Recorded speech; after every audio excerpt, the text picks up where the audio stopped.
Max is a relentless winner. Simply lovely. In 2021, I was front row, first-hand seat, watching two greats of the sport go at it. You could cut the tension with a knife. Saudi Arabia, no one could get a handle of that circuit. And Max had managed to find someone online to build out what the track looked like, to put on his own simulator. No so way. That he could practice the track. Max is loyal as hell, but only to a point. I think he'll give Red Bull a chance, but if they don't deliver within that year, all cards are on the table. Never fear a storm. Be ready to adapt. The skill is staying true to ourselves. Bradley, welcome to High Performance. Thank you, Jake. I've been dreaming of coming on this for a long while. Is that right? Well, I've been dreaming of having you on this for a long while. Well, it's great to have you with us. You're a performance coach. You are a true high performer, but the magic really of what you do is you get other people to become high performers. So as an expert in performance, what is the most high performing environment that you have ever witnessed firsthand? Oh, I think probably Red Bull 2023. That team was functioning at an extremely high level. We'd won world championships before that. I've been in Team GB winning, Olympic gold medals. But that team in Singapore, when we didn't win a race, so it's the only race we didn't win that year. I've never seen a group of people so disappointed. It was like we'd lost the championship. Everyone was gutted after that. Super, real honor to be a part of that team. Striving for what we wanted was 100% record. And we were also off the back of 10 straight wins with Max as well, which started back in Miami and ended in that Singapore race. So he's never gone well in Singapore. No. Tell me your role in that team in 2023. I like to think, so obviously I work directly with Max as his performance coach, physiotherapist by trade. And, my job with him is really team behind the team, trying to extract the maximum performance out of him in whichever way possible. Within the greater team, I think the performance coach is a very unique role in F1. And certainly how I kind of played it. And it was almost like the glue that kind of brought everyone together. Now, I don't want to give myself that, that kind of huge sort of pat on the back, but I was always the link between driver and mechanics, or driver and the media and marketing team. And, he had his close engineers, but maybe the link between the driver and the other engineers. So, the driver is the tip of the spear. You've got another 2,000 people working on that car. They all want to feel part of it. They all want to feel part of being at the track or part of being in Max's driver room. And that kind of, I think, was my real sort of contribution to the wider Red Bull team. And I think it's such a fascinating role because Max Verstappen is the kind of enigma of global sport at the moment, isn't he? People don't really know him. He does very few interviews like this. Formula One is a sport that is all about revealing as few cards as possible and keeping everything close to your chest because it gives you an edge over other people. So are you happy to reveal a few things of what actually goes on in that world for us? I think I can a little bit, yeah. So how did you first meet and end up working with Max Verstappen? Yeah, I think I got a little lucky, as it is. You create your own luck. I was working in some very high performance environments already, Performance Center on Harley Street, seeing some big name athletes. Team GB had a history of elite sport for kind of 10 years behind me. But my name got just put forward. Max was looking for a strength conditioning coach who was also a physio. He was struggling with a few injury issues at the time. My name got put forward. I went and met the people involved and then ended up in December 2019 flying to Barcelona to meet Max, who was doing some testing in some GT Cup cars around Circuit de Catalunya, and we just hit it off from there. I was about the third or fourth person he had actually met. I think the biggest difference was, I just got on with him, got on with his family, met his dad there, met his girlfriend, and got a call the next day. I actually said no at first. Did you? Why? I was really busy. We were preparing for the Tokyo Olympics with the British gymnastics team. I had my own clinic at the time as well, in Chelmsford in Essex, where I live. I was working in London. I was doing 60, 70 hours a week here, there, and everywhere. I was just like, I don't think I can fit it in. But I kind of had this aspiration of actually, I wanted to move to work with a single athlete. After thinking about it, I gave him a buzz back, and and the rest is history, as they say. So in that first meeting with Max out in Spain, what was the first thing he told you he was looking for? It was actually based around someone who he could get on with, could be a mate with, but then could also kind of look after him. He didn't have a physio before, so it was like a strength conditioning coach prior to that. So kind of look after him from that side of things, take a real whole holistic approach. And then obviously we shifted the focus to winning a championship. But interestingly, that first came from me. But I think I also knew I needed to make a bit of an impression. So I kind of walked in there and said, I've won a world championship. How do we get you one? I think he kind of liked that. So did he tell you that his aspiration was to win the world title on that first meeting? No.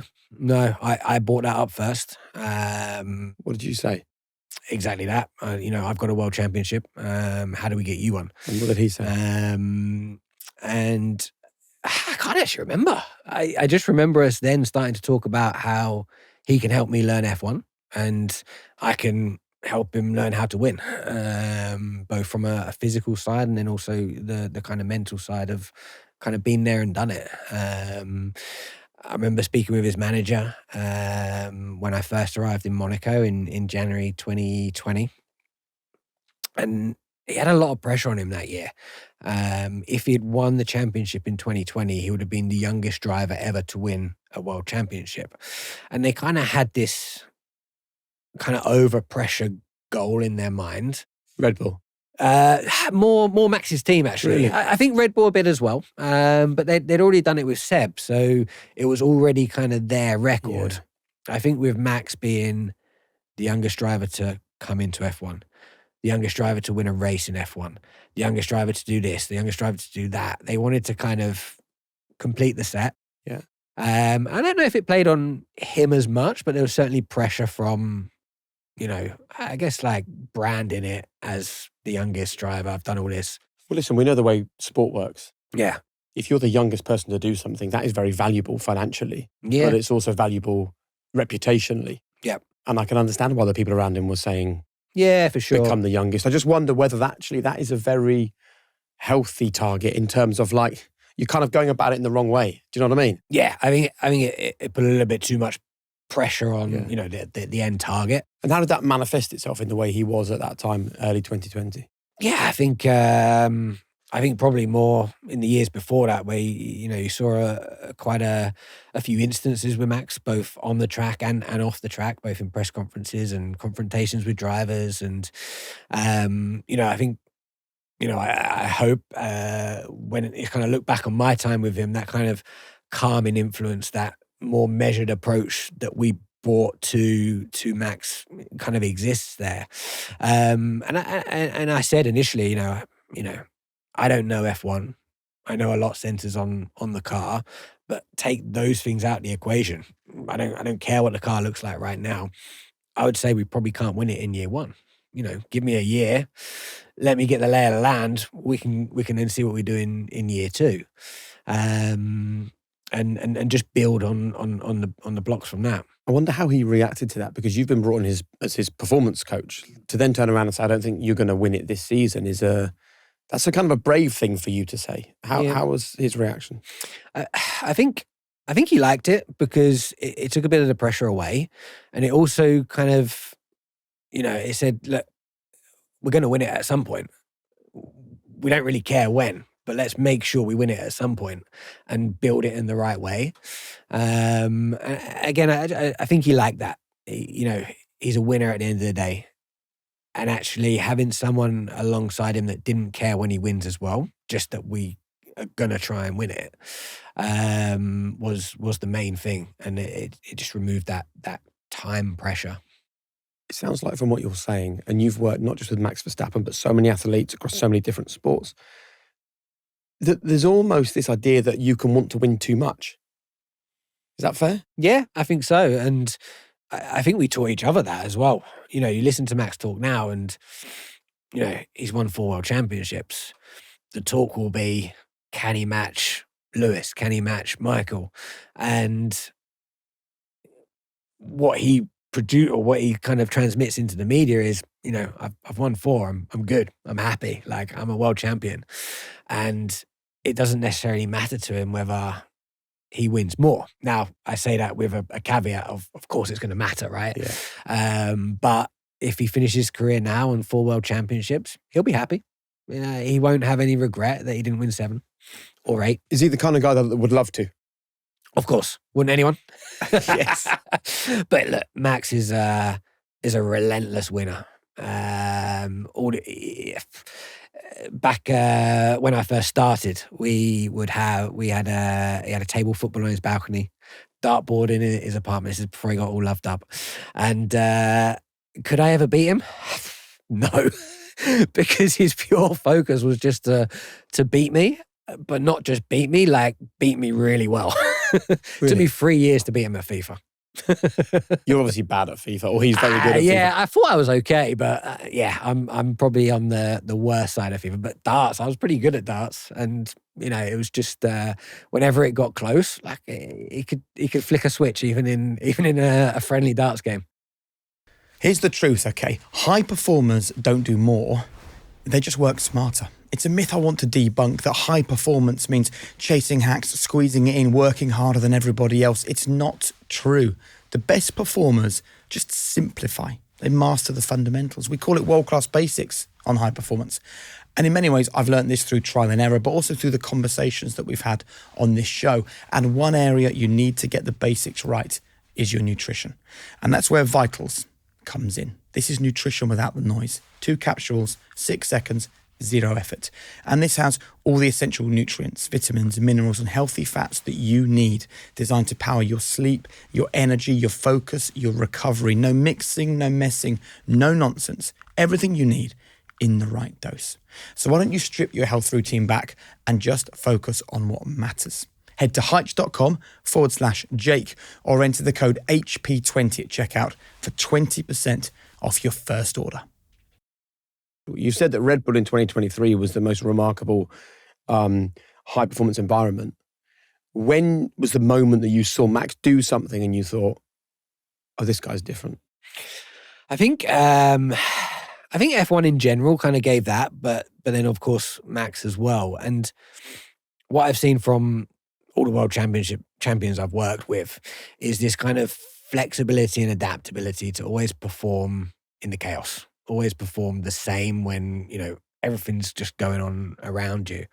And I started seeing it in Max quite early on with like when we'd just be working out, and he doesn't like to work out. You know, he doesn't like the training element. I worry for him after F1 is over. But so it's common knowledge that he hates working out. Yeah. But when we got into a workout, it was like, okay, I'm in and I'm all in, and we're going to get the best out of this workout in, you know, the most time efficient time that we can. And then I started to see that at track as well. You know, you could be messing around, playing on the phone, playing a bit of football, keep you uppy, whatever. And then as soon as you got into engineering, it's like bang on it, data, racing lines, you know, stuff that I haven't even heard other drivers talk about on certain feedback and stuff there.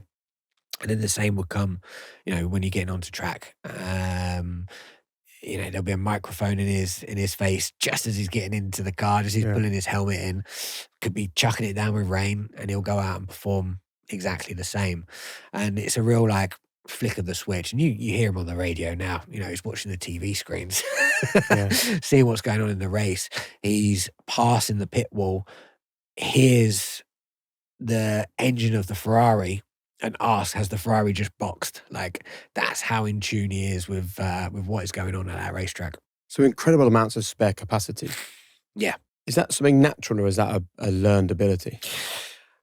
I think a bit of both, but I'd actually say mostly with him, it's probably learned. You listen to some of the stories of his past, growing up with his father. His dad would send Max out in his go-kart. He would change something on the go-kart and he'd give Max 2 laps to come back in and tell him what he'd changed. And you see that now. He'll drive out in the Red Bull. He'll come back in. He'll be like, have you changed something on the left front? And it'll be the smallest thing that probably had no impact on performance, but he would know. And then it comes as well, physical fitness, practicing your mental efficiency when it comes to visualization and race days and those sort of things. The more you do all that, the fitter you are, the more capacity you're then going to have in the car when it comes time to make decisions under pressure or fatigue kicks in and those things. So would you talk us through some of those mental things then? Let's go to visualization first of all. Yep. What would be the process that you would go through with Max ahead of a weekend or ahead of a race? Yeah, Max did a lot of his prior to a race weekend. He's very big on his simulator driving. And you'll see drivers now that kind of, they'll prepare, they'll sit in a chair before they go out onto the race or a quali, close their eyes, practice each corner. There's a great video of George Russell actually going through his visualization at Silverstone. He's talking to himself through the corners, down the straights, and then there's a moment where I look up at the flag, see the direction of the wind, and I'm like that is good visualization. The more senses, the more emotions you can bring in, the better it is. And visualization works so well because the brain can't tell between your vivid imagination and the reality. So you're basically getting perfect practice, which is, Right. If anyone wants to practice perfectly, that's the ideal situation. Max is a little bit more kind of that new generation of simulator driver where they're getting so many virtual laps of a track that they're doing some real high level visualization stuff. So, and I think a lot of this gets missed when people talk about Max, and he often gets branded as natural talent. And, this has been years and years and years of hard work. And there's a reason why he goes out in FP1 and sets purple after purple after purple whilst other drivers set up. It's because he's been practicing the track hours and hours in the week leading up. Saudi Arabia, the first year we went there, is the best example of that. No one could get a handle of that circuit for the entire FP1. And Max just kept going purple, purple, purple. And that's a difficult track as well. And he'd actually found, so Red Bull didn't even have the simulator version of the track in their simulator, and Max had managed to find someone online to build out what the track looked like a spec to put on his own simulator. No so way. He could practice the track. So he was able to practice the Saudi track on something that no one else had access to. Yeah. That is brilliant. But off his own back, and this is the sort of work ethic and the differences that make champions, right? This is 2021. We're in a title fight. Every little bit matters. And ultimately we didn't win Saudi for a number of reasons, but you could see the pace that he set first off, and actually his qualifying lap before he pinged the wall would have probably gone down as one of the greatest ever. Talk me through that moment from your perspective. Just head in hands. Because and again, this is how clever he was in that moment, because he could have carried on the lap, but he pulled the car over because he didn't want it to cause any more damage. We were already starting, I think, P3 or something from his previous lap, which he knew. And obviously, if he'd finished the lap, he could have damaged the car further, which then would have impacted the race. So he's on this absolute flying lap. It's P1 for sure. Pings the wall and then just pulls it over and stops on track. We're like, what's happened? What's going on? But in his mind, he's like, well, I've got to get points tomorrow because we're one race away from winning the world championship. And it just shows the kind of mental capacity. But yeah, for me, head in hands. Oh no, what's going to happen with the world championship? Isn't it interesting though? You're his performance coach. You know so much about psychology and how to get the best out of yourself. Yet in that moment, even your head in hands, Yeah. And he's the one thinking pragmatically about how does this impact tomorrow? What's the best thing I can do right now in this moment? Yeah. And I sometimes feel like, having met Max a few times and loved his company, right? Shared some gin and tonics with him. And I don't think people see that side of him. Yeah. And I found the same with Sebastian Vettel when I worked with him. Yeah. People had an opinion that he was robotic, that he was For sure. rude, that he wasn't kind. The total opposite. And I do get the same sense with Max Verstappen. And I wanted to have this conversation because I want the world to know a little bit more about him, right? And hopefully one day he'll feel able to tell the world how he's done what he's done. Yeah. But I think it's so important that we have these kinds of open conversations about the way that these people think, the way that these people operate, and those are the moments I think where he's not even really processing necessarily, right? It's kind of this natural ability to just deal with the hard moments, I guess. Yeah, for sure. And I don't think that even that's dealing with it. That is his just natural ability on track to extract everything out of it. Yeah. Because afterwards, he's obviously disappointed and he's reacting emotionally after the fact. But he's been in the sport for a long time. He knows that, especially from his early days, that nowadays emotions need to be kept in check until you kind of get behind closed doors a little bit more. And the kind of world we live in these days, you got to be a bit careful. But yeah, I think in that moment, he's such that relentless winner that he's only thinking about how do I win tomorrow, and I need a car that's gonna finish the race. And of course, this was a race in the midst of this 2021 season. Yeah. And that's your instant reaction. When I talk about 2021 and you were in the heart of the battle, standing alongside Max Verstappen, what do you think about? 2021 is probably the best experience I've ever had. It is, I was front row, first hand seat, watching two greats of the sport go at it. And these weren't two greats of the sport. These two were fighting 20 seconds up the road from everybody else. But they were 1 second between them the entire time. And some of those races where you kind of, you thought, hang on a minute, we're going to win the championship. And it's like, oh no, back against the ropes now. And we didn't win 4 of the last 5. We were struggling, and whatever happened in Abu Dhabi, but both drivers for sure deserve to win that title that year. Obviously I'm biased and we deserved it more. But yeah, that was it was a lot of pressure. It was intense. You could cut the tension with a knife in the paddock. I remember Brazil. Yeah, it was Brazil. So 3 races from the end, and we're obviously next to each other in the garages, next to each other in the hospitality. The way the paddock's laid out a little bit, you're having to walk past each other's hospitality as well. And no one would even look at each other. You could cut Red Bull, Mercedes. No one would look at each other. No one would talk to each other. You could cut the tension with a knife. And nowadays, you'd stop and talk to your other half from Mercedes or guys you knew there. But in those last few races, it was a battle. It was war. And were there mind games? Were there things happening outside of the car to just ramp up the tension even further? Yeah, absolutely. Brazil's a good example where, I don't know if you remember, but Max went behind the Mercedes rear wing and was giving it a good feel. That was measured. He knew he was going to get 50k fine and no impact on track. And had you spoken about it beforehand?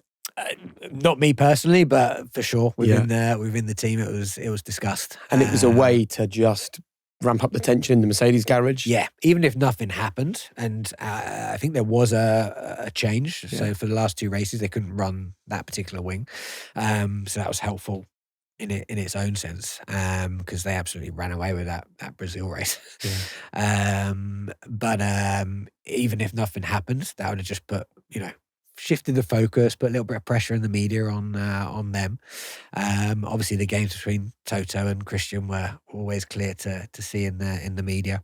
But then back doors or backstage, as it were, cool down rooms after, between Max and Lewis, or even Angela would kind of try and have a little go as well. What sort of things?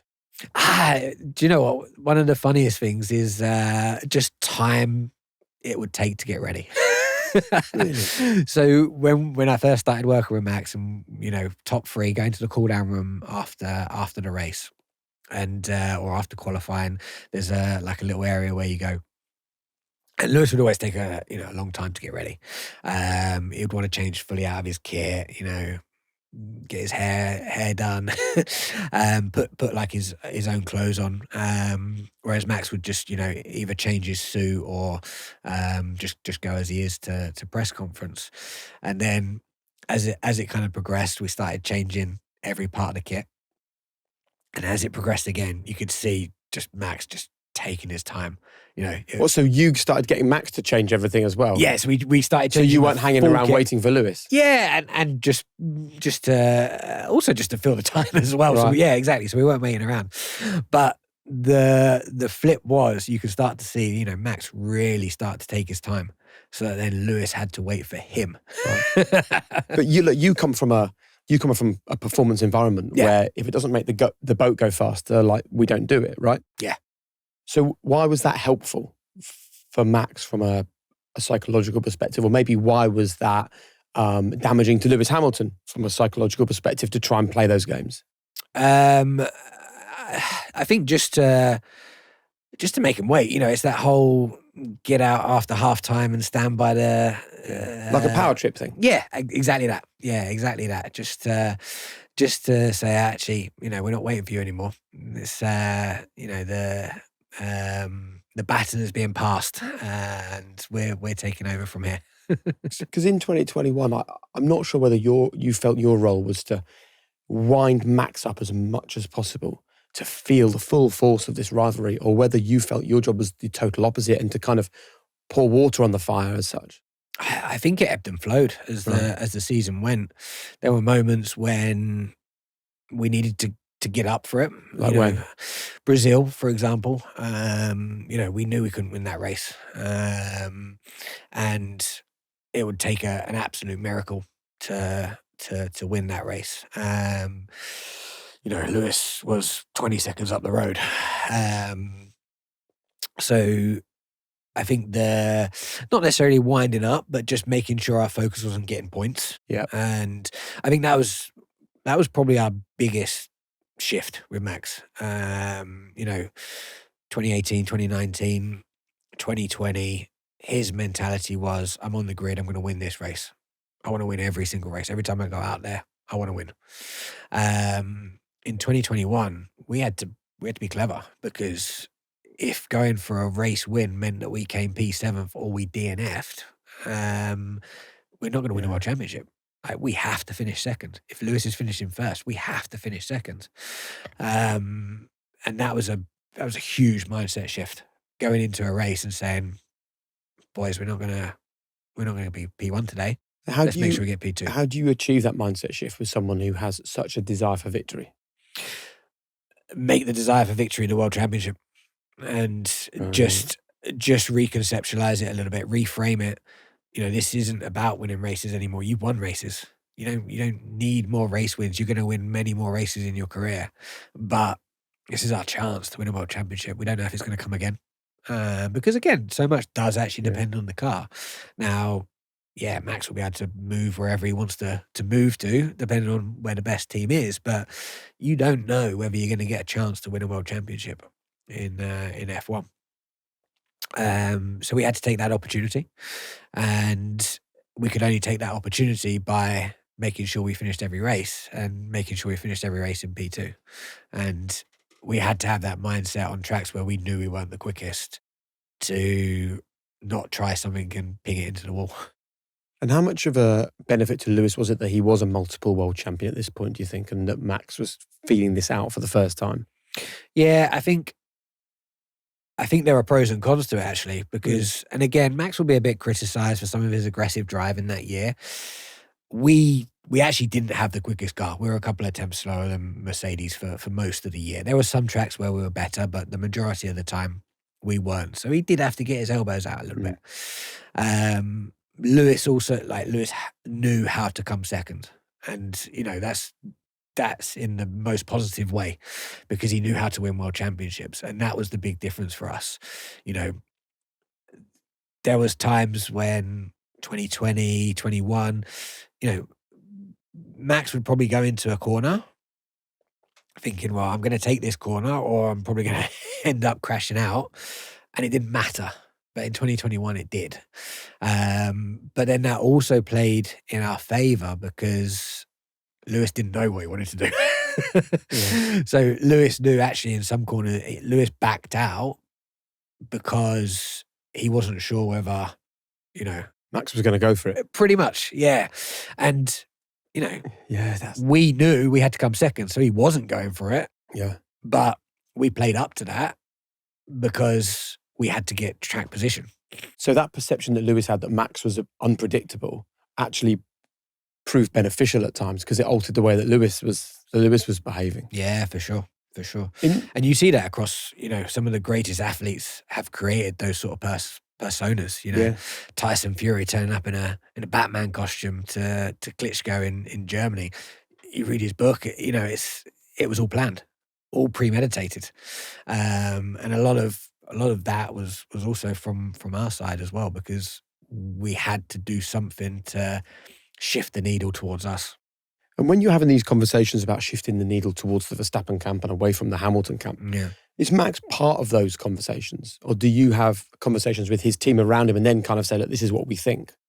Yeah, a bit of both. Right. A bit of both. You know, there's so many kind of multiple kind of micro camps within an F1 team. You know, you've got 100 staff traveling. You got 1,000 to 2,000 people back at the factory working on the car. So, you know, it might be me and his engineer sitting down talking about, you know, why is Max in a bit of a mood this weekend?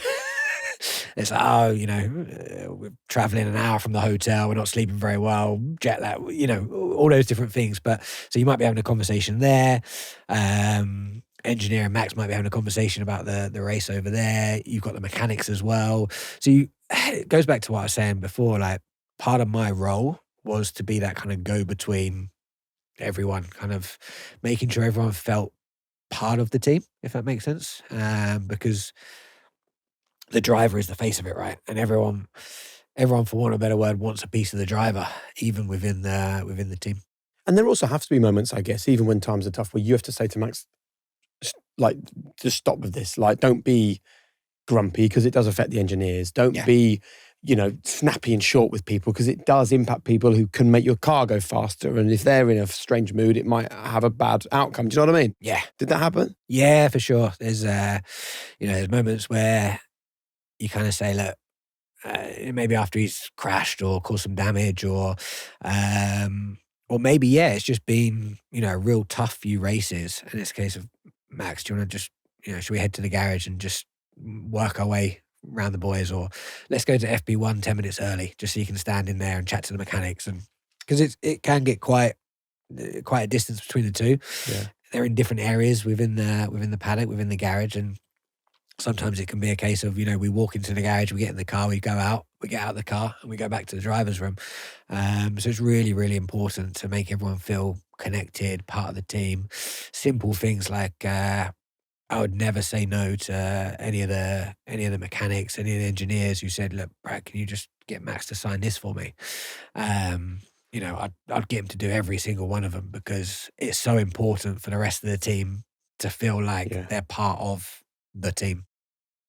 When we had the ex-trader Gary Stevenson on the podcast, he said something that really struck me. Working harder isn't the solution. If the systems around you aren't set up to support your efforts, you simply end up burning out. And I think that's a reality that so many business owners feel. I've certainly been there myself. You start with passion, but then the admin takes over, chasing invoices, losing receipts, not getting paid. All of that gets in the way of what you actually wanted to build in the first place. And that's why we've partnered with Tide, because they're not just offering people a business account, they're offering clarity. It's an all-in-one financial toolkit that will help you take back control. So you can send your invoices, you can track your expenses, you can automate your taxes, you can even issue team cards all in one app. So it's quick, it's simple, and it gives you time back to focus on what really matters. And if you sign up now using our code HP50 and spend £100 on your new Tide card, you'll get £50 cash back. T's and C's apply.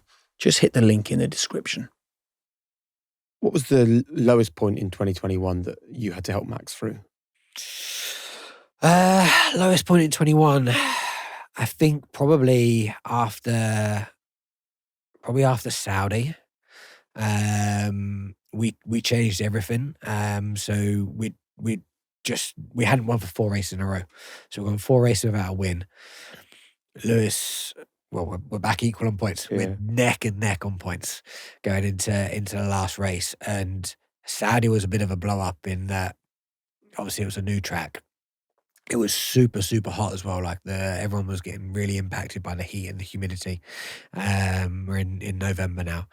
And there was 3 red flags. There was 3 incidences between Max and Lewis coming together. We'd gone into the cool down room after that race. So Lewis P1, us P2. And I remember, so Angela, who was Lewis's performance coach, still is. Me and her, very good friends now. We've worked together over the last year or so. But I remember her like, not shouting, but like forcefully saying something towards me and Max, like, "Oh, you're gonna get someone killed out there," or something like that. And then them two just like went off into a different room, got changed, and we were just kind of left in I can't remember who was P3, but they were just kind of sitting there thinking, what is going on here? I'd have to look back. So after that race, it was a case of, okay, like we need to calm everything down. Yeah. Like, so we were actually due to fly home and then fly back out to Abu Dhabi, because it's 6 hours flight. And we said, no, look, let's just stay on the time zone. Let's go over to Dubai. Let's chill for a couple of days, take a day off. Let's get in the gym, just do a bit of light training, just get ourselves ready and prep for Abu Dhabi. Initially Max didn't want to do that. He wanted to get home, spend time with friends and family, prepare in that way, because that is the way he really kind of unloads. But in terms of performance, it was like, no, we're not going to fly 6 hours through the night, then to fly back. So it took a little bit of persuading on that, but we needed to just to recenter and get ourselves ready for what was to be the final race of the season. And I remember at this point the amount of energy and conversation, and like I worked in Formula One at a time where it sometimes felt like the world didn't care. Yeah. Right? And you're like, hey, there's a race happening over here. I remember towards the end of that 2021 season, it felt like every single person on the planet had an opinion of Lewis and Max. Yeah. And I know it's impossible for him to not see that stuff, right? So how does he see that stuff, and you help him to deal with what he is seeing? Yeah. He was always very good at blocking that stuff out, but you definitely saw it in that period of time. I think Max is the picture of calmness before a race. He can chat to anyone, laugh and joke to anyone. And before Abu Dhabi, I remember speaking to his manager and saying, okay, like way before we would normally, like 10 minutes before a race, we clear the room, we start getting ready, or 10 minutes before we go out. There, I remember speaking to his manager and saying, look, we need to get everyone just out, gone. And we're talking like 30, 45 minutes before, so way before we'd normally do. So I spoke to his girlfriend Kelly at the time and just said, look, go and see him now, because we're going to start getting ready for the race, start to clear the room. And we just sat down and we said, look, whatever happens.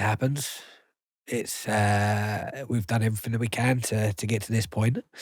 It's just any other race. Let's warm up in the same way that we would normally warm up.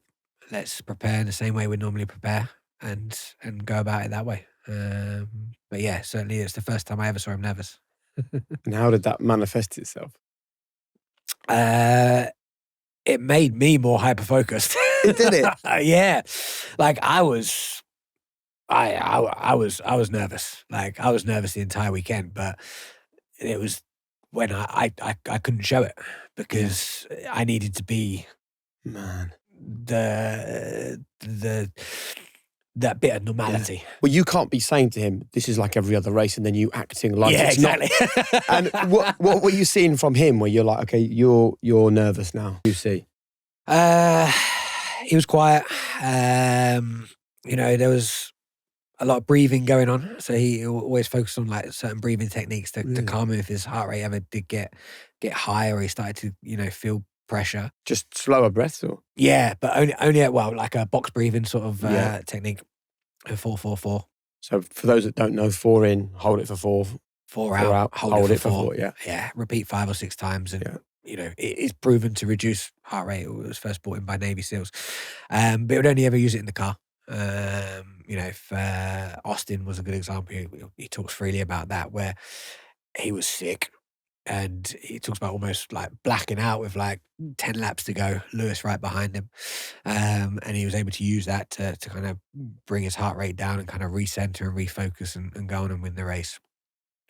And I remember seeing him kind of on our physio bed starting to do it. I think this is very different Because it's the first time he hadn't done it in the car. Yeah. For me anyway. Yeah. In our time together, and kind of that's when I really flicked into okay, this is just, we treat this like any other weekend. Like this is any other weekend. We're gonna warm up the same. You're gonna eat the same. There's nothing different. And he was able to walk into the garage and be his normal self again. But even on the grid, I remember the conversation with his engineer GP. It finished earlier than normal, Right. and I remember Max stepping in and standing by the car in a completely different position to where he'd normally stand in. I remember thinking, I got to get him over here again, like start to just do our normal stuff. So you're spotting all these tiny little kind of almost micro behaviours that are telling you there's something's not perfect here. Yeah, absolutely. And I think, I've always got a lot of questions of, what mental techniques do you use, or how did you train to do this? And a lot of the time it's those small 1% things that make the huge difference, that can either put you off your game, or allow you to continue down the same path. And it was an abnormal thing that he was by the car. We're normally off to the side getting ready. So come on, mate, let's come back over here. Max, come over here. Everything's normal. Obviously, it wasn't normal though, was it? Because by the end of that day, he was Formula 1 world champion. Before we talk about the moment that you spoke to him after the race, what were you going through during the race particularly? And, I'll put the caveat there now. It's not Red Bull's responsibility. It's not your responsibility what happened with Michael Massey and the decisions. Those were the decisions that were made. Yeah. But I'm just so interested in, like, I just get this sort of like image in my head of you, like right in the center of something going on that the whole world is seeing. And you've got that very, very slight detachment because you're not Max and you're not Lewis. It's an absolute privilege to be in that position. Yeah. So what was the emotion during the race, particularly at that kind of controversial finish from your perspective? Well, I thought we weren't going to win.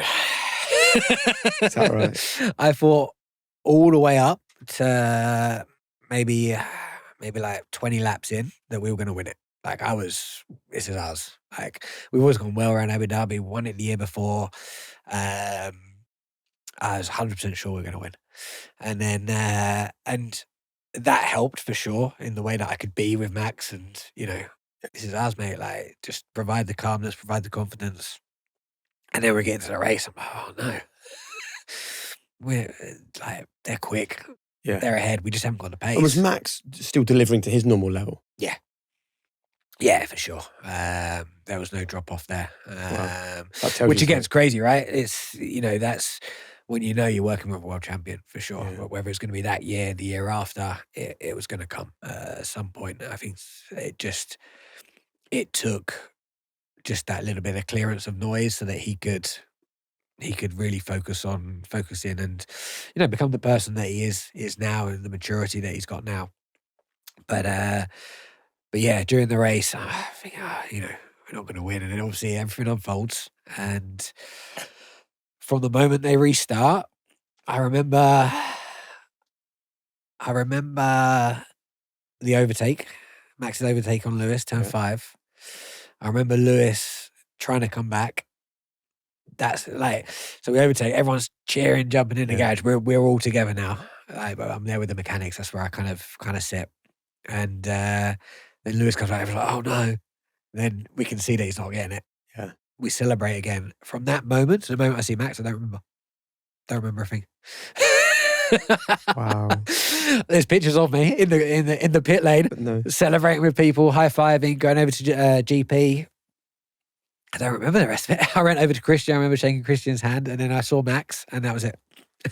And what were the first words that you two exchanged? It was a lot of yeah. And do you know what? I'm really lucky because it was still off the back of COVID times. Physios were allowed in the in Parc Fermé. Right. So there's a stunning picture. I've got it off my wall. Stunning picture of me and Max. Like he's jumped into my arms. I've picked him up, and there's just no one else around. Everyone's behind the barriers. But yeah, I just remember thinking, like, celebrating with him, and then being very aware that it was just me and him. Yeah. And pointing over to where like Kelly and his family were, and sending him over that way, sending him over to the team.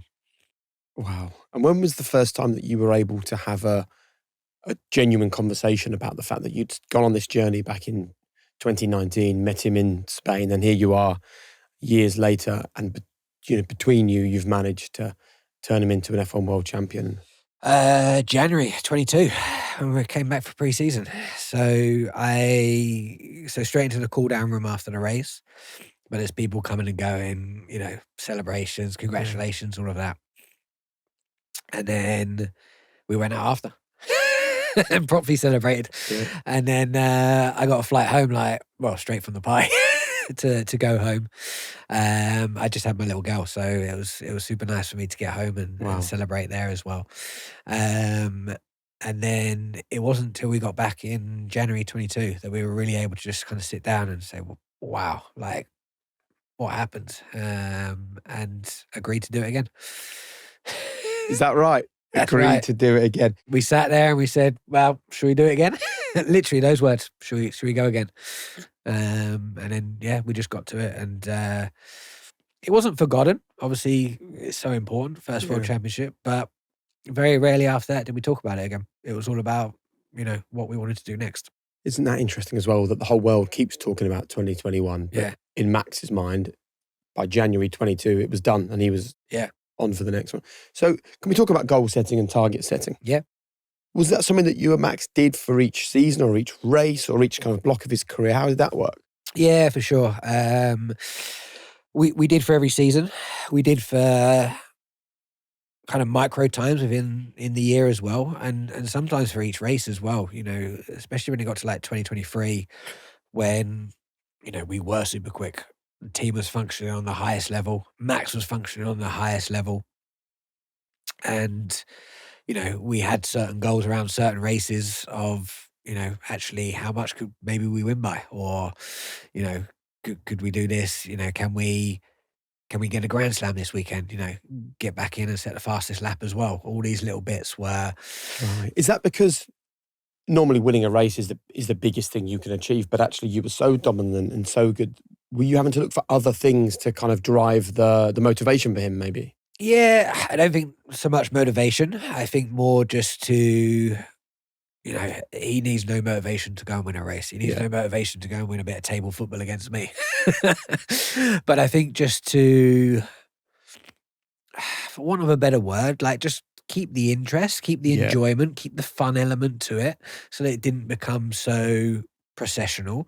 And I think you might agree, when I look at some championships, of the past, people talk about F1 becoming boring and, same person winning all the time. I don't think we really had that with Max and Red Bull. Some might tell me different. Obviously I'm biased because I was in the moment and we were enjoying winning every week. But it felt like it was still a lot of fun. It felt like, we still brought a bit of fun and a bit of enjoyment to each race. But yeah, so we had quotes for every year. Can you remember them? Yeah, so our first, I'd be pretty bad at my job if I didn't.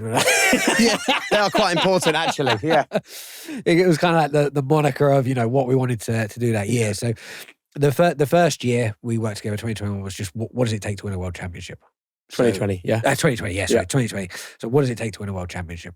We just wanted to learn, grow together, get to know each other better. I needed to learn F1.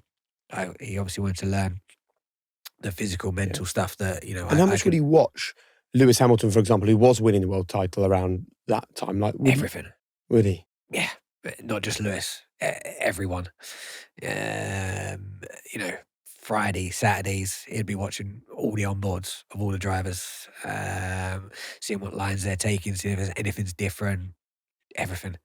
Max famously never did a track walk. He never needed to because he'd done so many virtual laps and watched so many onboards.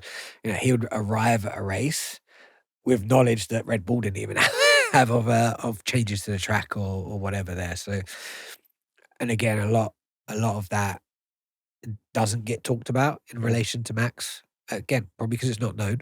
He hasn't talked about it himself. No one has really talked about it. But the amount of work that he puts in and has put in over the years to get to this point, it's definitely not just a natural talent. Do you know, I think part of that is because people don't know him very well, right? It's hard to really like people or relate to people that you don't know.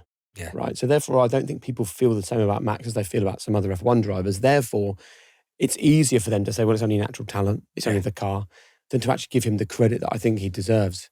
And that's why this is such a great conversation, because I want people to understand more about Max Verstappen. Like, I want them to realise that we are watching greatness, because in years to come, we will talk about him in the same realms as the Lewises and the Ayrton Sennas and the Michael Schumachers and the greats of Formula One, for sure. So I love that he's watching other drivers doing all the onboards. But I also like the fact that he doesn't seem, and correct me if I'm wrong, he doesn't seem to do things if he doesn't see the value in it. Like, he didn't go to the recent F1 movie and said, well, I'm going home to see my kid. I might go and watch it if I want to, but I'm not going to be forced. And it's the same with the track walks. I wonder if a lot of drivers do it because everyone else does, so I will. Yeah, it's probably a big part of that. I also know as well, like, track walks are often times when engineers or strategists will also just get time with the driver as well, away from all the noise. So it can be super important for that as well. But yeah, GP and Max have a very good relationship. They can talk outside of that. So yeah, no, I think you're right. It's I certainly saw it in the workouts and his training. It was and it's great because, and again, sums up Max. Like, he always wanted to know why we're doing something. Right. So, but me on my toes as well in terms of, creating what sort of the best thing was for him. Did he ever take shortcuts?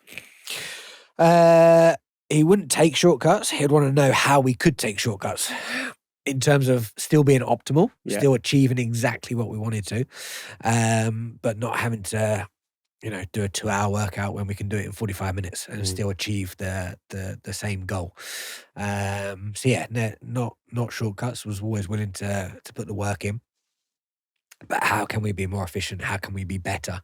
And also, that pushed me to be better as well in terms of, okay, how can we maximize our time? And especially when, like, pre-season started getting shorter, or they'd chat more like media marketing stuff in, where you had to go off to events or, fly to New York for a car launch in the middle of pre-season, which, is a performance coach's nightmare. But again, it pushes you to be better in, how can we get ourselves race fit and ready to go. Really good. So we were talking about the kind of mantras or the targets for each season. So the first season was? Yep. So first season, what does it take? How do we become a world championship? Yeah. What does it take?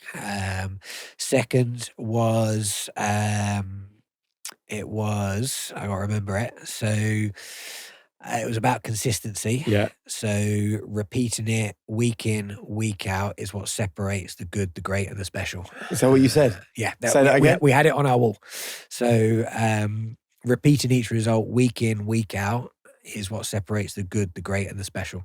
So we had a picture of our race win in Abu Dhabi 2020, because we'd won 2 races in I think he'd won 2 races in every in like the last 3 or 4 seasons, but was so inconsistent with results, DNFs, P7, P10, P1. And we just wanted to develop that consistency. So repeating the result over and over again, week in, week out, is what separates the good, the great, and the special. And that was everything we got out of 2021. We have to get points. So it's P1 or P2. We can't have anything else. Obviously, there was some other results there. But again, good example of that would be Budapest that year. He's driving around with half the floor and manages to come, I think, P10 or P9. And we were almost sure, because he put his head down. You could tell he was unhappy, but he put his head down, grinded that result out. And me and GP were 100% sure that one point was going to be the World Championship winning point. We were so hoping it was going to be a 1-point win. It was 7 or 8. Because then you could have said to him, that's why you still graft to finish 10th. Yeah, exactly. So and then the third year was champions don't become champions in the moment they win the event, but in the hours, the weeks, the months of work they put in. So we'd won a world championship, so it was about remembering what got us there and repeating that again. And how did you determine what these were going to be? I would bring them. I'd bring them in January of that year. Kind of become a little thing, and then if you liked it, then we'd stick it on a poster and we'd take it everywhere with us. Because I think I've still got the 2021. Have you? Yeah. What I like about this one, just say this one again for 22. So 22 was champions don't become champions in the moment they win the event, but in the years, the months, the hours, the minutes that it takes to get there. And was the motivation for that because you were now aware he was a world champion, that he had to still have a fire, he still had to have a fire inside him? Yeah. Do you know what I mean? I think, and probably my experience came from like other sports where I've seen it not be, the same unrelenting desire to win or just getting comfortable. With him, it wasn't so much an issue, but it was still a nice mantra to have in the fact of we're not going to rest on our laurels here. We're gonna keep winning. Hardest thing in sport is to win back-to-back titles because everyone wants to come for you after you've become a world champion. So that was a nice one for us to have. And when did you stop working with Max? End of 23. Okay, so you were there in 23 when, obviously, it was, as you said at the start of the conversation, the ultimate. What I thought was interesting about that season is Checo Perez wins 2 of the first 4 races, doesn't he, that 23 season? I'm very interested in what that does for Max's mental resolve or his mindset early in that season. We were feeling the pressure a little bit, actually, because the car was a little bit more set up to like Checo's liking. We'd come off it was like a very busy pre-season, so we hadn't had the best preparation leading into the season. We were kind of on the limit of hitting some of our fitness targets because we'd been flying here, there, and everywhere, and the season had started earlier as well. It started like right at the beginning of March, which again was unusual. So it'd been cut to, I think, 6 weeks pre-season, of which we only got 4 clear weeks. And then we were ill at the start of the year. So we had like a bad flu. Both of you? No, just Max. Right. I love how you say we. Yeah. We had a bad flu. You're so intertwined at that point. Guys, we've got the flu.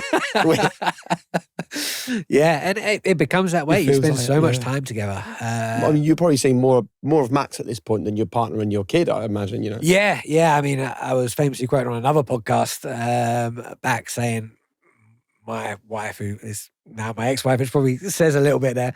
I see Max more than I see my wife. But it is the case in F1 sometimes.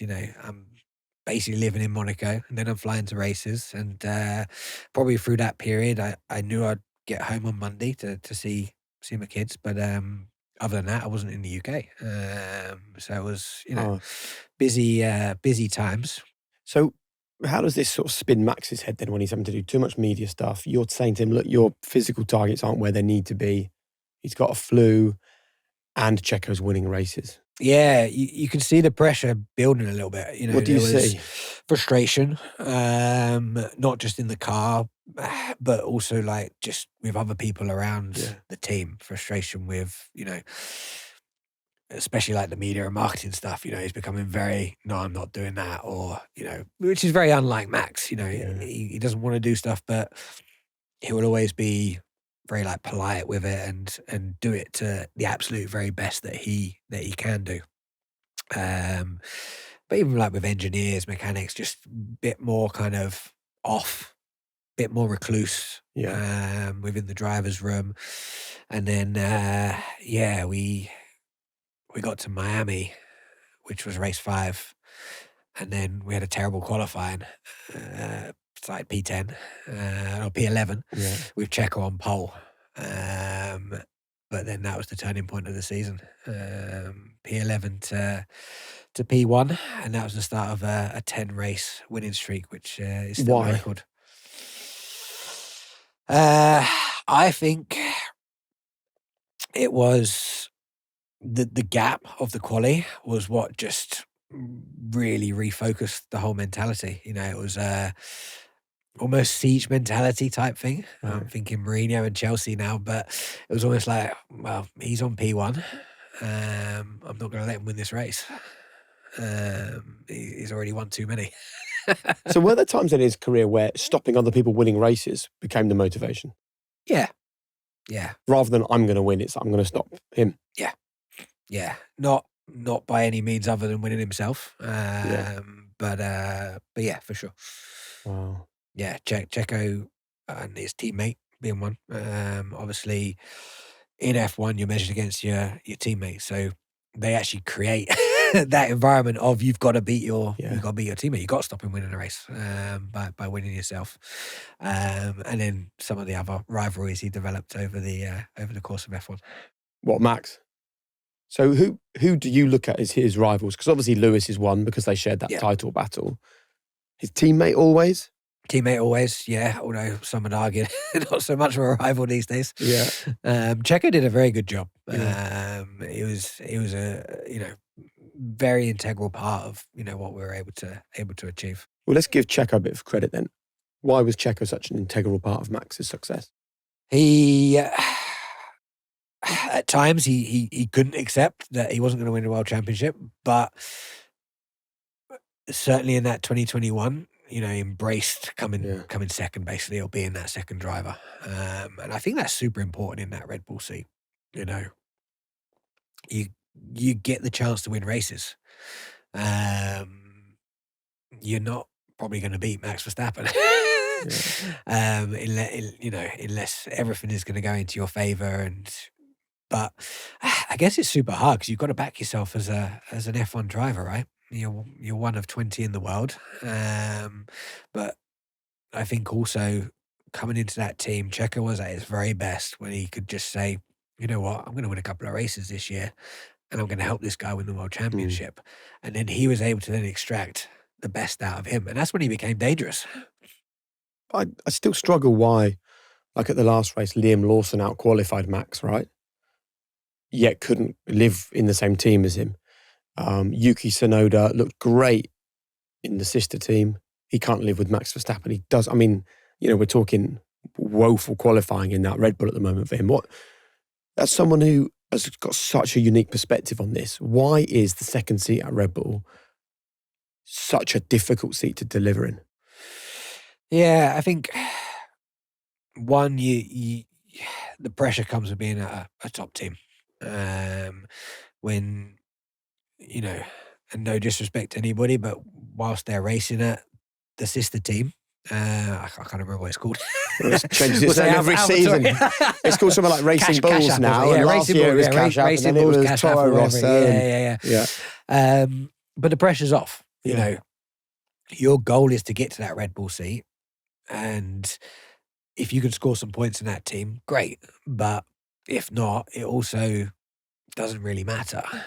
You've just got to go out there and show that you can do your best, and anything else is kind of a bonus. And then as soon as you get in a Red Bull seat, you're expected to deliver straight away.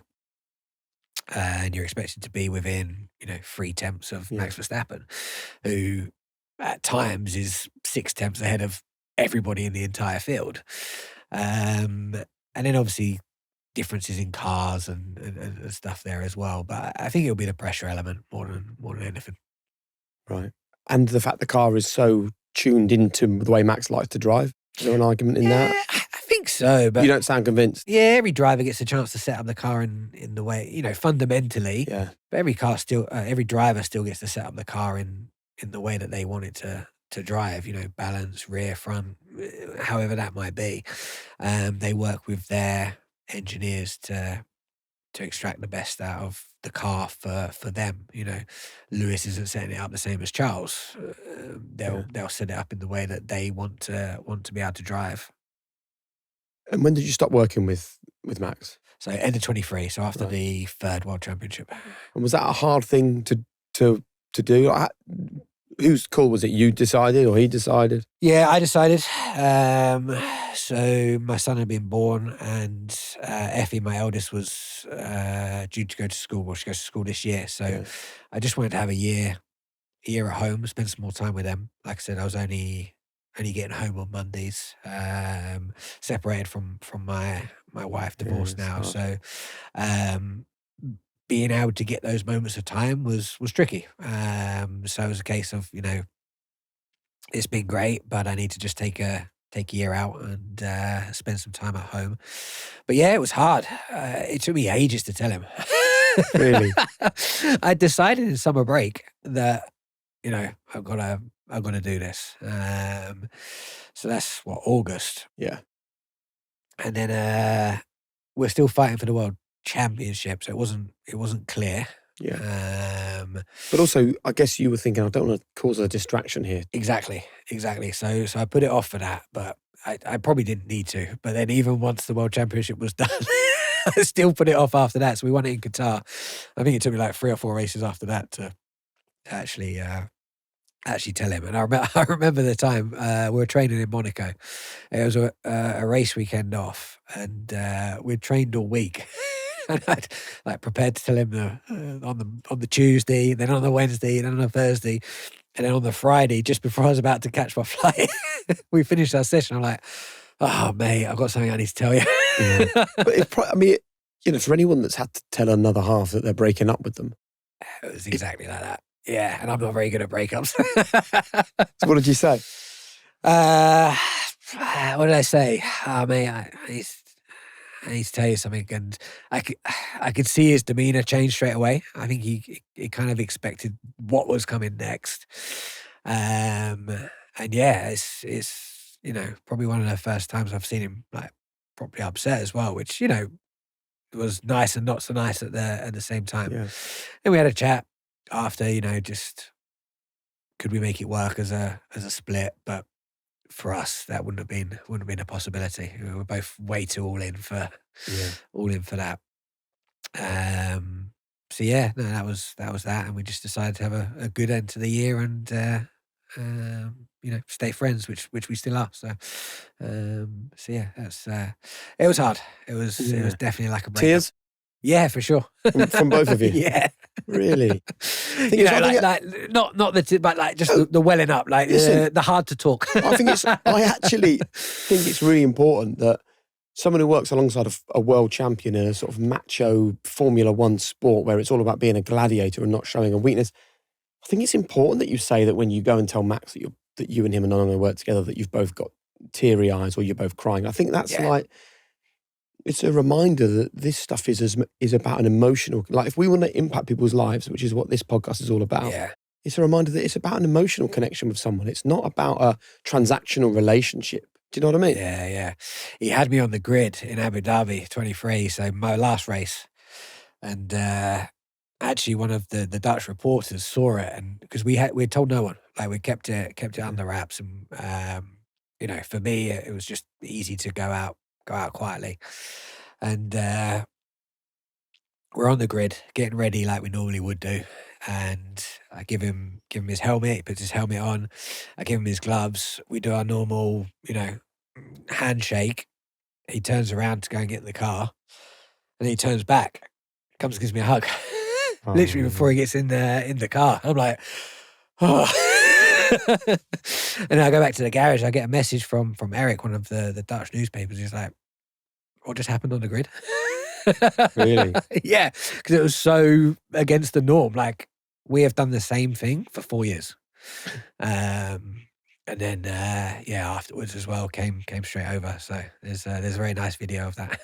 And what is it that you miss the most, or what is it that you think about the most? Because people might think it's a world title or it's those glorious moments of champagne being sprayed. But I would imagine from this great conversation we've had, it's actually more about those quiet moments that you would have shared. Yeah, for me, my favourite times were always pre-season in Monaco. You know, just the two of us together. Planning and prepping for the season ahead. It was like the calm before the storm, or the planning before you go to battle. Because you knew, okay, we're going to go together now for 22, 23 race weekends, travel everywhere together, go through good moments, tough moments. Those times in Monaco were definitely my favourite. And of course, you miss the competition. Yeah. I miss being, working at that highest level. I work with athletes now, but that was the day in, day out. Yeah. Every single day I was thinking about how we're going to win the next race, or what do we need to prepare? What do I need to do better to win world titles? You miss that element. But yeah, for me, just being together, being part of that. Unit. Team Verstappen was very, close unit. It was, once you're part of the family, you were really part of the family. They looked after you. I'd go along to so his girlfriend Kelly and a little girl, I'd go along to her birthdays and family dinners and stuff there. And if anything ever went wrong, the Verstappen walls would close around you, and you'd be looked after. Love that. Would you work with him again? 100%. Yeah. Do you hope to? If the opportunity ever came back, he's got a very good coach now. They're still, doing good things. Won a world championship together as well. But he knows that if his guy now ever's in the same situation and wants to leave, then he can give me a call. Oh, that's lovely. And I sometimes think that you've got a really unique insight now into like the small behaviours that you see on track and what it means. And I look at you spent so long working with him mentally, calming him down, making him realise it's about the long game. But then you go and see what happened with George Russell recently, where he sort of angrily kind of had that lunge at George, got himself a penalty, but then came out in the media afterwards and said what there wasn't a problem. Then released the sort of social media statement going, okay, I overstepped the mark and I get that now. What does that tell you is sort of still going on under the skin for Max? Yeah, it's I've had a few messages actually, because he had a few instances at the end of last year as well with Lando too, in the US, in Mexico, in Austria as well, where they came together. And yeah, I think if you were still working with him, yeah, what would you be saying? Trying to, just really bring that calm element back again and start to refocus on what we can achieve each week rather than the kind of bigger picture. I think Barcelona this year was a good example of that. That was the George Russell incident, wasn't it, actually? Yeah. So for me, and again, I'm not in tune with the inside stuff now, but it seemed like a 2021 moment of Red Bull can't win this race. But they went out to try and win that race and try and beat the McLarens. And, Max off the start was in P2. He could have come P2 that weekend. Instead, he's P10 with a couple of penalty points on his license. I think the kind of, obviously the team's been through a lot as well with, different media and eyes on them. Yeah. And I think a lot of just refocusing, what can we actually achieve race by race, and let's stay calm and try and adapt to what comes. I think it's very interesting because so much of what you've spoken about is that this is a mental, not a physical battle. And when you were working with Max and he had a car to win the world title, your job was right. You can win the world title, but it doesn't mean you need to win every race. Yeah.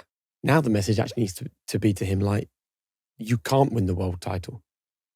So now you probably can't even win every race or any race at the moment. You know, that McLaren is so fast. So then what do you say to him? So he doesn't do the kinds of things he did in Spain, you know? Yeah, or you can reframe it again. And I think it would be useful for Max and Red Bull to look at it in a way, actually, you might be able to win the world championship. Because if Lando and Oscar keep going at each other and you can nip P2 each time, Be that guy. just pick up your points. Like, we don't have to try and win the race. But, you know, if Lando's P1 and Oscar's P2 and you're P3 and Max is P2, and then they switch, you know, you're going to be right in the mix. Might be too many points away now, but that would be that would have been the message from a few races ago from me, at least. And there's this talk at the moment that Max is being courted by Mercedes. Could you ever see that happening? I think the fastest team and Max will always be linked. And no one's going to know what happens in 2026. You know, we just see that there's going to be 3 tests. So 9 days of testing, which I don't think they've had since like 2016, 2015, something like that. So no one knows who's going to be the fastest. There's engine changes, there's oil changes, there's differences in batteries. All this stuff is way outside my scope. But, you know, you can see that there could potentially be a shake-up. And yeah, he'll have the choice of wherever he wants to go. But you know the way that his brain works, right? So is he the kind of guy that sticks around at a team because he goes, well, we've got a history and you were great to me 5 or 6 years ago, and I'd like to help you get back to winning ways? Or is he actually the kind of guy that goes, right, just tell me which car on the grid is the fastest car that wants me and I'll go? So Max is loyal as hell. He will stay loyal, but only to a point. So I don't know. I think he'll give Red Bull a chance. Yeah. But if they don't deliver within that year, then all cards are on the table. And he probably also maybe would think about joining a team where there aren't other distractions, where there isn't media interest in other parts of that team. Do you know what I mean? Yeah, I think he's very good at shutting it out. Yeah. And he's loyal. He's loyal to the people of Red Bull. He also likes Red Bull as a company as well. You know, they were the big disruptors, the fun kind of company to. But also they took the chance on Max Verstappen. Like they did give him through Toro Rosso, they gave him the path to Formula One. 100%, which is why that loyalty will be there. So, you know, this is just my personal opinion. I don't think he'll jump, but he won't give him long because he's still a winner and he still wants to win. He's not going to sit around for, you know, however long he signs for, and it probably won't be that long because he's got other interests that he wants to get involved in. However long he signs for, he's only going to want to win. And how good has this period been for you actually to step back? Like, I love the fact that Angela Cullen, who's Lewis's version of you, if you like, you're in touch. I think that's really important for people to understand, that someone who was also at the heart of that 2021 battle, that you do converse, you do talk to each other. How important has it been to be able to actually take a step back for you? Yeah, it's been nice. And, you know, we talked about, you know, maybe going back or whatever. Yeah. I would go back with a better version of myself as well, being able to kind of sit back and look at it from a different perspective. I came into F1 never knowing F1. The first race I ever saw, I was in the garage with the mechanics in Austria in 2020. But yeah, it's been nice. Me and Angela had some funny conversations. What did she say that you hadn't even thought about and you thought, oh, that was the way they saw it on their side? Apart from just being a pain in the arse, not too much. What, she said that you were a pain in the arse? Yeah. But there was this kind of feeling that you were the kind of villains in that piece, wasn't there, that season, that 2021 season? Yeah, and again, Red Bull played the part of the big disruptor very, very well. Yeah. And I think, you know, style of driving, not, you know, for the maybe the older kind of F1 fan, it wasn't to their liking, but it was also the way we knew we could get results. Yeah. That was the most important thing. You know, if we've got a slower car, we've got to try and do something different. You know, I think the saddest thing about that whole 2021 episode, and by the way, I said this is a huge Max Verstappen fan and I love the kind of single-minded determination that he's brought to the sport, and he's made people sit up and see a whole new level of performance. Yeah. The saddest thing for me is that I do believe Lewis deserves to be called an 8-time world champion. I think to win 7 and be that close to an 8th and not get it is kind of heartbreaking. But actually the most heartbreaking point is that when he won in Silverstone last year, and he was really emotional, and he basically said it's taken until now to recover. I think we've been denied the best of Lewis Hamilton for a couple of seasons because of the emotional and psychological toll, actually, of the way 2021 finished. Yeah, it's... personally, I'd be surprised at that. Yeah. I think...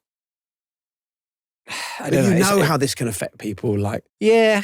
Because it wasn't just losing a title, it's losing the 8th, man. This is like, that's the one. And it might never come again for him. Yeah, that's true. But also, I think, and you're right, I do. But also, a big part of my role is to pivot that, right, and reconceptualize that. And if that's me working with him, then we're bouncing back as quick as we can. The traits of world champions is how quickly you can recover from setbacks and learn. And I think Lewis's biggest mistake in that year, after Angela left after 2 races, never replaced her and never had anybody else by his side for the entire year. So he never had anyone that he could talk to or rely on or, have those quiet moments with. And a phenomenal job doing it on his own.